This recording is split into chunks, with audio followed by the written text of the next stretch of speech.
بسم الله الرحمن الرحيم.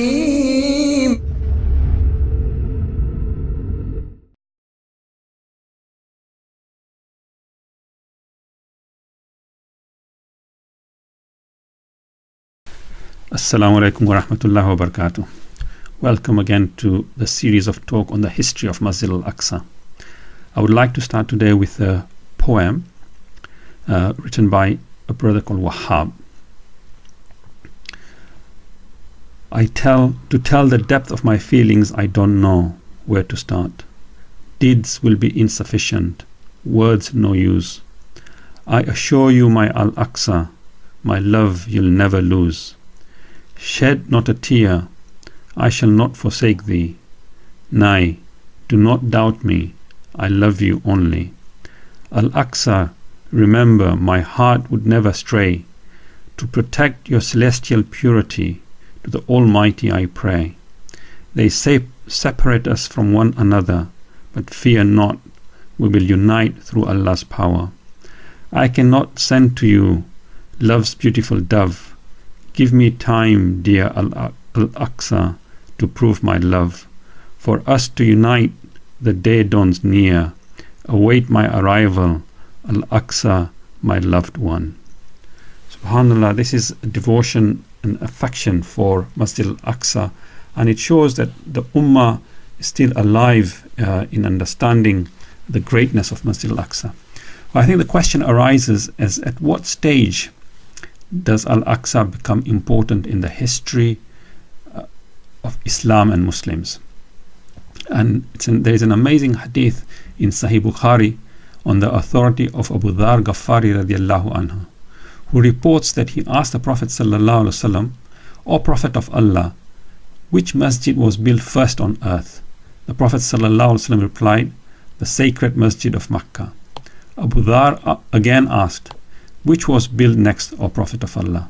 The Prophet ﷺ replied, Masjid Al-Aqsa in Jerusalem. Subhanallah. Then Abu Dhar asked a third question.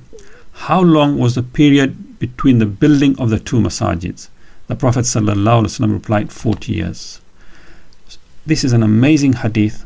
The scholars have deduced from this that if we believe that Adam a.s. was the first man to have built the masjid of the Haram in Makkah, then it is Adam a.s. who 40 years later builds Masjid Al-Aqsa in Jerusalem. In effect, the history and the heritage of Islam and Muslims go back to the creation of mankind itself regarding Masjid Al-Aqsa. So this is extremely important for us to understand, that our heritage to Masjid Al-Aqsa goes to the creation of humanity itself. That Allah subhanahu wa ta'ala brought the first man on this earth, and through his hands he got him to build two masajids, one in the Haram of Makkah, the Kaaba, and the second one, Masjid Al-Aqsa in Jerusalem. So for us, there should be a great joy and an element of pride, not in an arrogant sense, but a pride of our heritage to Masjid Al-Aqsa in Jerusalem, that Muslims can take this on board and understand the greatness of Masjid Al-Aqsa and its position it has within us. And this is something that we have to remember throughout, that our heritage doesn't start 50 years ago or 1,000 years ago or 2,000 years ago. It goes back to the creation of mankind itself. Of course, all the other events that took place there through the prophets, many are prophets, including the Prophet ﷺ, and thereafter the Sahabas, and then the pious predecessors, means that we have a greater affinity and should have affection for Masjid Al-Aqsa, as a great poet just mentioned for us as to how he loves the yearning of Masjid Al-Aqsa and how he waits for it to be liberated. Now, for us, there is not only a hadith that strengthens our love for Masjid Al-Aqsa, but the fact that it has been mentioned in the Holy Quran in many different ways and forms. It has been mentioned directly as we recited Surah Bani Israel, but it's also mentioned by inferences, by through events and stories, and it's mentioned through expressions, through peoples and prophet that resided in and around Masjid Al-Aqsa. So when the Holy Quran refers to all these people, As we know, the Holy Quran is not a book of history, but through the narrations of incidents and episodes and events, we are to take lessons from it. And one of the greatest lessons we can take regarding the stories that are narrated, regarding of the prophets that are referred to Jerusalem, is the love and affection and the position of Jerusalem in Islam, for Muslims and in Islam. And we understand from the Holy Quran that the first time, although we understand that the Quran, the Hadith tells us that it was Adam al-Islam most probably who built Masjid Al-Aqsa first, at the dawn of the creation of humanity itself.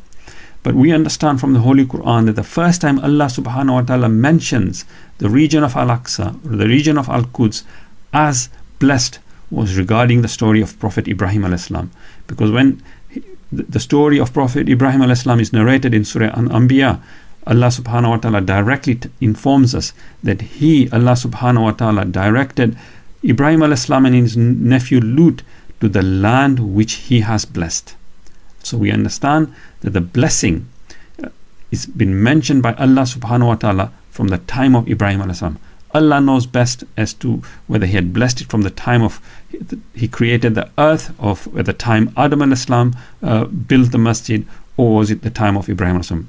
But it is a very long time, and this land has been blessed. The most important lesson we can derive from this is that the land was blessed for this ummah, for the whole of humanity and creation, from the first time we learn is Ibrahim al-Islam, but it could have been from the time Allah subhanahu wa ta'ala created the earth itself.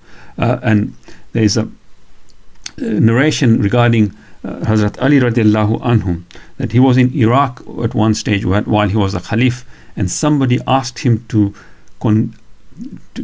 condemn and to pour curse upon the people of Al-Sham who had rebelled against him, and they were residing in the area of Al-Sham. This is what Hazrat Ali radiallahu anhu turned around and said. He said, "No, I heard the Prophet sallallahu alaihi wasallam that the Abdal are in Al-Sham. 40 men, every time one of them dies, Allah replaces him in his place. By their means, Allah subhanahu wa ta'ala brings down the rain, gives us victory over our enemies, and averts punishment from visiting us. And this is because of the people of Al-Sham, because of their piety." And this is directly related, because Allah subhanahu wa ta'ala has placed barakah all over it. And there's another incident that took place in the 4th century of Islam, and it's narrated on the authority of Abu Bakr Muhammad al-Shirazi, that he was in the precincts of Masjid Al-Aqsa, and he met an individual by the name of Ahmad Al-Baghdadi. And Ahmad Al-Baghdadi, as the name refers, obviously was originally from Baghdad, but he had become a resident of Makkah Mukarramah, and he came to visit Masjid Al-Aqsa. After coming there, he started being concerned that I have wasted my journey. So he told Abu Bakr, first thing tomorrow morning I'm going back to Makkah. So he asked him, "Why are you doing that?" He goes, "Because in Makkah, by just looking at the Kaaba, I can get rewards. By doing tawaf, I get rewards. By performing salah there, I get 1,000,000 times more rewards than anywhere else. So really, why should I be here? I need to go back." So Abu Bakr left him, and Ahmad al-Baghdadi went to sleep. And in his sleep, he had a dream. So the next day when he woke up, he was crying. So when Abu Bakr met him, he says, "Why are you crying, Ahmad?" So Ahmad turned around and says, "Last night I had a dream, and I saw the Prophet sallallahu alaihi wasallam coming towards me, and he told me that I understand that you want to go back, but do you know that while what you say is true about Makkah Mukarramah, that by looking at the Kaaba you get rewards, by performing salah there you get rewards, but did you know that Allah subhanahu wa ta'ala pours his mercy in Jerusalem, pours his mercy in Jerusalem, and I would not have been taken for Al Isrā here, and meaning at Masjid Al-Aqsa, if this was not the case." So subhanallah, thereafter he repented and remained there for many days until he was satisfied with his stay in Masjid Al-Aqsa and returned back.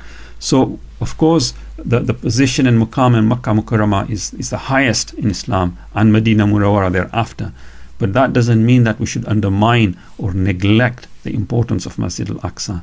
The significance is immense for us, and it is up to us to try and derive benefit from Masjid Al-Aqsa. From both the hadith we learned from the hadith of Sahih Bukhari on the authority of Abu Dharr Ghafari radiallahu anhu, that Prophet sallallahu alaihi wasallam has informed us that it was built 40 years after the building of Masjid Haram in Makkah, and from this the scholars have deduced that Masjid Al-Aqsa was most likely built by Prophet Adam al-Islam 40 years after building the Haram of Makkah, and therefore the history and the heritage of Islam and Muslim goes back to the creation of humanity itself. And what more wonderful heritage would we ever wish for or want?